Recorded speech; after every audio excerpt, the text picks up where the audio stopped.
DJDUBL.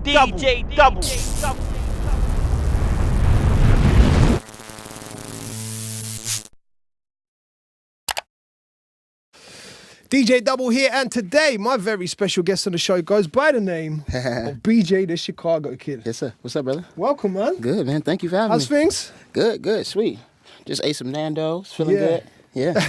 Local delicacy. Yes, sir. So, when it comes to BJ the Chicago Kid, is it true that a lot of your early catalogue was made up from songs that you'd written for other artists that they didn't use? So Absolutely. you were just like, let's bring them all back in. Yeah. That was the birth of BJ the Chicago Kid as an artist. I always knew that I would be an artist. I never knew when, never had a time frame. But the rejection of those songs from other artists were the beginning of and the start of mine. Yeah. Yeah. It's funny because, especially when it comes to like R&B, a lot of artists that have become so big now, kind of, that's how they got their breakthrough. Like Neo, for example, right? Yeah. Let Me Love You for Married. Very much so. Even Ty Dolla $ign, when Loyal broke for Chris Brown, that put a lot of the spotlight onto what Ty's doing and stuff, and obviously with yourself as well. Do you think that's like, is that the most certain path for like a songwriter that wants to become an artist? Do you think that's the way to do it? I think it happens many different ways for many different people.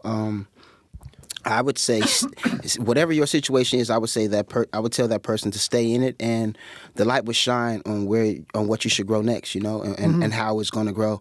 I would just say keep watering the plants, man. Keep watering the plants. Yeah, because it happens many different ways, and for me to say it happens one way is it would be totally false. Yeah. So I never knew how it would happen. I knew when the moment came. I recognized it when I saw it, but man, it's a thing that kind of evolves into its own thing. Yeah. The music industry is like so oversaturated with new artists and songs and stuff coming in. Especially like as a DJ, I get sent so much stuff in a week. I can imagine. Yeah. So what I find is dope is like when I listen to an artist that suddenly like or over time becomes big. When I remember the first time that I heard that artist, like it's always a moment. And with you, it's a really cool story because I actually did a show with Redman and Method Man. Sick. I love both of them. And I was chatting with them and I did an interview with them after the show. And Redman had, he was playing some music and then he asked me, he's like, have you heard this yet? And he played me Studio. Wow. So this is like just as it was breaking out. So for me, that was the first time. Redman played you Studio? Bro, yeah, he had it on repeat as well. Like he was like, that's you need to hear sick. this. You know, Redman is like, he's a big homie, you know? Anytime we see each other, we have a little session and kick back and laugh, man. It's a really, really, really solid brother, man. He schooled me on it, bro. That's love. Thanks, Red. You know that's love. My perception of you in the UK is like, that's the song that really broke you out, especially for me because it's the first time I've ever heard of you. It is, very correct. Would you say like in the States, was it the same? Was Studio the one that really brought you to the mass market? Yes, on as far as radio and just on a commercial side of things, yes, very much so. I think probably one of Schoolboy Q's biggest songs as well. Yeah, we share that moment, yeah. Yeah. When you have a moment like Studio, do you feel under pressure to now follow it up? Because it's like, you've done a lot of groundwork, then you have a moment. And it was a number one in America, pressure, right? Yeah. No pressure. I think you just continue to make music. I think to get caught up in numbers and things like that as a creator can definitely change how you create. Yeah. Sometimes in a negative side. And it's hard to tell where it's going until you put something out that flops, you know. So the best bet is to not think of pressure and just make music like you made music when you was making Studio. Yeah. I think perspective is the thing that can make or break anyone, not just in the music industry, but just in life. How you look at things, your perspective, the position you're looking at it from can make or break anything. Every time I see your name, like, in the press or if someone from like a big outlet's writing about you, they always like Grammy nominated artist BJ the Chicago Kid, or it's always a mention of like the Grammy nominations. I was interested to know for you, like, do you care about the accolades and like the awards and stuff? I appreciate it. I'm grateful to be recognized. But I think it comes with the territory, I think. You have to say world champion Chicago Bulls, or you have to say world champion Los Angeles Lakers, or you know, it comes with the territory of winning something. And I think it's nothing bad about it, because when you do something bad, you're labeled,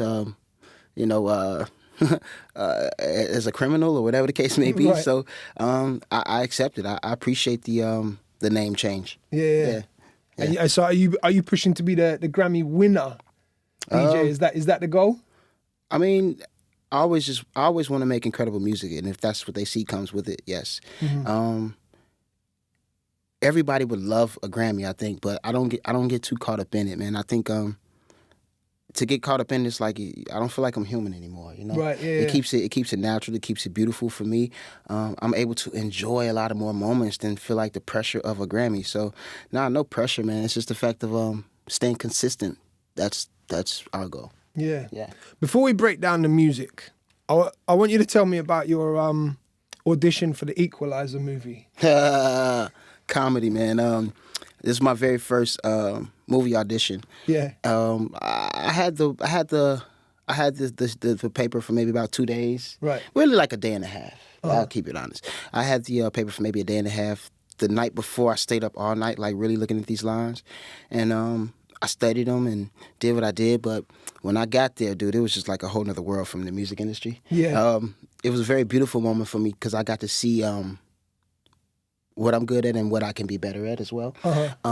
But when I got there, man, all the guys that was going for that part was so nervous and just like, I was like, yo, control, where's the woo-saws? You know what I'm saying? Yeah. Everybody was like, one guy was pacing the floor, the other guy was talking to himself, somebody else was yelling on the phone. It was just like, yo, like, it was just a total different world from the music industry. But I went in there and I read the part, and I think I sucked. Yeah, I think I sucked. At least you're honest. Yeah, I think I did a terrible job. She said, just relax. It's just me, you, another girl, and the camera. Just relax. I was like, yeah, great. This is the perfect thing that's going to make me relax. And I read it again. I did a lot better, but I just think that it made me respect the movie world. Right. For what it truly is. It is not the same thing, and it takes just as much hard work, dedication, focus, time. Yeah. It takes all of that, and I totally, it's almost like hopping on a bull for the first time. You respect that bull when you get off, don't you? Right. If you ride a rodeo, you hop on that bull, you're going to respect that bull by the time you get off, and I respect the bull for sure. Yeah. I definitely have some plans in taking acting classes very soon, and give another shot. Hopefully you'll be seeing me on the silver screen pretty soon. 1123. Yes, sir. That's the album. So that's how we pronounce it, right? It's yes, not like 1123. Yeah, 1123. You did an amazing job at that. You solid with that. Yeah, good. I see. I got the part. I got the part, man. You got the part, man. And I hear that's your birthday. Yes, sir. November 23rd. Yes, sir. Yeah. So if it's in England, it'll be 2311. We write dates around the other way around. Still would mean the same thing. I get it though. I get it. Why did you not wait until 23rd of November to drop the project? I felt like I've made him wait long enough. Okay, yeah. It's been some time since I released In My Mind, and we really thought of a cool way to still kind of have both, but yet give him something very soon. Even before 1123, we gave him the opening ceremony, 3 amazing songs that were going to be on 1123, right. But we decided to give you something even sooner. We always kind of paid attention to the time lapse there's been, but yet we've still been working in between those times. So we would sit time aside to build up 1123, and we'll get a call to go somewhere very important that we definitely would love to be a part of. So It's kind of hard to continue to do both, but we can't say no. So we delegate ourselves to what it causes, and still get the job done at the same time. Yeah. Listening through it, man, like Feel the Vibe was, when I heard it, it really reminded me of like Joe, kind of in the late 90s, that kind of sound. You know what I mean? And it made me actually like, it got me thinking about your songwriting career and stuff, because you wrote stuff for Joe in the past as well. Yeah, right? I wrote a song for Joe, yep. And it made me actually think like, obviously you wrote for quite a few people. Do you feel like your songwriting and the work you put in as a writer kind of laid the foundations and like braced people for your style now? Absolutely, most definitely. It was every song I put out before, In My Mind, I believe, was a small sample of what was soon to come. There were hors d'oeuvres, so to speak, you know, hors d'oeuvres for the main meal, yeah. And I'm just happy that they love the hors d'oeuvres, so I really knew that they would love the main meal. That was kind of how I perceived it, and we love creating, not just the music, the videos, we love the whole process, and we take our time and we take our good with the bad and make the best of it. There's a lot of different moods through the album. Yes, absolutely. Which I liked, because sometimes, especially now, where, like I said earlier, where there's the music industry is so oversaturated with stuff, I feel like when projects are too much on the same vibe all the way through, it kind of gets a bit monotonous. But yeah, I almost feel like one long song. Yeah, it basically does. How difficult was it for you to pick the track list for the album? That part is always a very time-consuming process. Because, I mean, every album we have far, far, far more songs than we can imagine. are putting on the project. So, I mean, it's various stages of myself, my manager, my A&R, my brother. I play the stuff for friends. I try to exercise all of the ears around me and the ears that I trust, and we begin to kind of assemble this thing together. Some songs just feel good naturally on the playlist behind each other, and you just know, yo, this has to be like this. Yeah. So some things kind of makes room for themselves, and then some things we kind of figure out and place and puzzle together and kind of create a vibe. Yeah.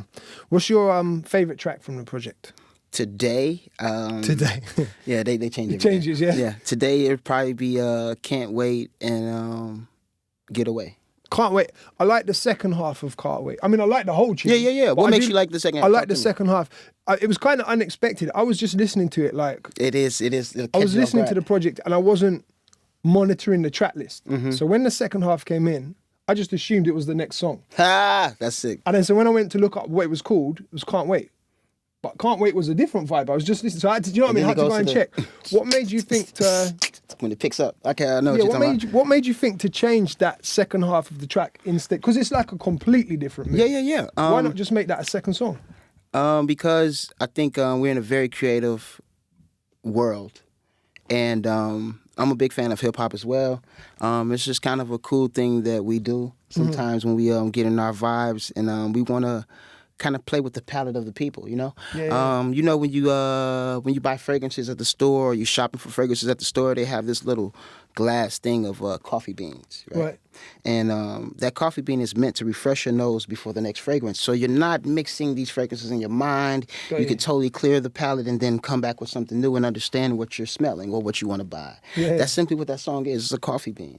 Yeah, we have everything is structured and planned out, so strategic to the point where these questions mean everything to me because you actually get what I do when I make that small maneuver and come back. Or, you know, the little crossover. Yeah, I appreciate that. I love the analogies, bro. Thanks, man. Coffee bean, you know. Amazing.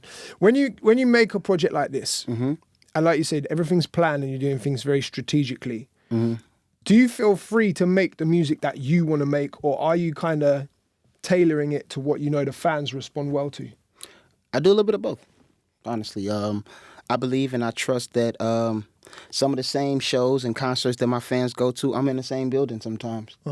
As a fan, wanting to see the artist, not coming up there to pop bottles with the artist and kick it, but I'm a fan of the music as well, and I trust what I know, and I trust what they know while I'm creating music, and hopefully they still understand how these dots are connected. I believe that with all of my heart, with all of my soul. You know, the concerts I go to, I'm not the only one there, you know, and I really believe in that, and I really, I hold on to that. I trust that. Did you feel like any of the songs on this were a risk? Not necessarily a risk, but I think it's always a more expansion of who BJ is. Anybody that heard Studio would probably hear Jeremiah from In My Mind and questions the same. Yeah, so I've never waited to give you other elements of me, and I hope that, you know, questions like this don't confuse them on that, because everything is strategically done. I mean that. I say that. I mean that with all of my heart. So there's no rolling the dice to see what's going to go on. Everything you hear me vocally comfortable on. You don't hear me trying to do anything. I do everything full 100%. And I put it on the line. You know, I leave it there. I just think it's so many artists that can't do more than one thing, and that's what confuses the listener. But nah, man, you still looking at a very authentic unicorn. You make it look easy as well, man. Nah, you're still looking at a unicorn. Unicorns do exist, man. In a world full of horses, you know? In your comfort zone. Players Ball. Is that your first time working with Rick Ross?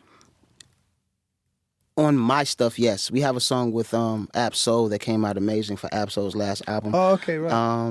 And it probably is maybe one more that was like through a feature of another person. But I've always wanted to work with Rick Ross. I've been a fan of him since the gate. from the jump of the first time I heard anything. Cool and Dre, shout out to them too, man. They are big instruments in making this song possible. And I couldn't ask for a better feature, honestly, man. Ross is Ross, man. Yeah. He's a very soulful rapper, and I'm a soul R&B artist, so I think it fits. His style naturally fits my style. If you just randomly picked any one of his songs and pick one of mine, I think it'll still have a nice little vibe behind each other. Yeah. So yeah, it makes it effortless for us. Yeah. Most def, man. The other people on the album as well, like Anderson .Paak. For me, that made sense because I kind of put you guys both just in the same pocket. Do you know what I mean? So like I did enjoy hearing that. Buddy, JID, Kent Jams, Offset as well. That for me was the curveball. That was like a very unexpected one. Yeah. But again, it worked. It works. Did you have much direction in what he did? Like, because it felt like you really brought him into your world, if that makes sense. Yeah, I think we share the world of that song, and I think that's what makes it amazing. I think a lot of time we put our attentions to the wrong things, and that's kind of how the title of the song begins to be very, very, very vibrant. But it's just a cool move, and plus we were label mates as well at Motown. I mean, it's just a very effortless type of thing. But I think to BJ fans, I think they're always loving a more up-tempo record. They know I can do the slow, vibey soul stuff. So I, again, choose to always want to give them something more. I always want to give them more. But then you have songs like Time Today that can still satisfy the one that may not be playing the Offset song. So it's proper always a balance. Yeah, it's a vibe for everything. But I think it just kind of it's not fair to the artist if you don't question Kanye for working with Rihanna and Paul McCartney. Why would you question what I do? Yeah. I mean, Paul McCartney is the furthest thing from hip hop, so I think the same open mind you have with one artist, you better have with me. You have to. I think it's disrespectful when you don't. Yeah. Like we speak of the Grammy nominations, so give me all of the credit that comes with somebody of that weight. 100%. That's all I want. I like that. Don't close your brain for me. Yeah. Who would be your ultimate collaboration? So like Dead or Alive, if you could have anyone ever on the record. Dead or Alive, one person. Yeah. Stevie Wonder. Okay. Yeah. And you worked together before, right? Yeah. What was it? It was a tour. Was it a tour? No, not a tour. I sang on The Keys of Life. Right, okay. And I have a plaque for that, actually. It's pretty amazing. Congratulations. We did some work with him and Kirk Franklin together on one of the songs on there. But I've sang background for Stevie before at a couple shows, but not like for a tour. Right. But Stevie is the living goat. Okay. The living goat. The goat of goats. Yeah, of all goats. Of all goats. Yeah. In terms of this album, like putting it out, do you have any expectations? Like you said, you don't really concentrate too much on the numbers and the streaming and stuff. That's for the label, man. I'm already working on more songs. I never stop. That's not my. So it's just get it out. Not just get it out. Not just get it out. Music is my therapy. This isn't a job for me. This is something I love to do. So if I go so long without creating songs, you need to put me in a straitjacket, probably. You know, this is not the life that I live. I'm a studio rat. So without songs, there are no meetings, there are no interviews, there ain't nothing but a bunch of bills. Yeah. In my world, that's because this is what I do for a living. Yeah. So you must work, you know. How do you measure success? I don't, honestly. I don't measure success. It's times where I had a lot of money in my pocket, but I still saw myself one step away from the homeless guy I walked past. Right. So it's very weird, but I don't, man, that's a very thin line, and people look at it like it's very thick. Yeah. But that line is so thin. Especially in music. Yeah, because I mean, even in having money and having assets, it's still upkeep. So you could buy a house, but who's going to cut the lawn? Who's going to keep the lights on? It's upkeep. You have this big house and you have a maid. Now who's going to clean up? You get home, you work, you go down, you tired. It's upkeep. Yeah. For this car, there's maintenance. There's upkeep. So success, people that measure success off of money, that's the smallest way you can measure success, if you ask me. Success is based off of a lot of the other different things to me besides finances, you know? Yeah. Dope. Well, I'm looking forward to seeing the results of the album. Obviously, I already heard it, so I can't even say I'm looking forward to the album. I'm listening to it already, but 11/23, seeing July it charting, 26th, baby. seeing it get out there, man. So 23rd of November, and that's worldwide release, I guess, right? Yes, absolutely, absolutely. Anywhere you want to be, I'll be there. Sick, sick. DJDUBL here with BJ, the Chicago kid. Thank you, brother. I appreciate you. Thanks, man. Well, yes, sir.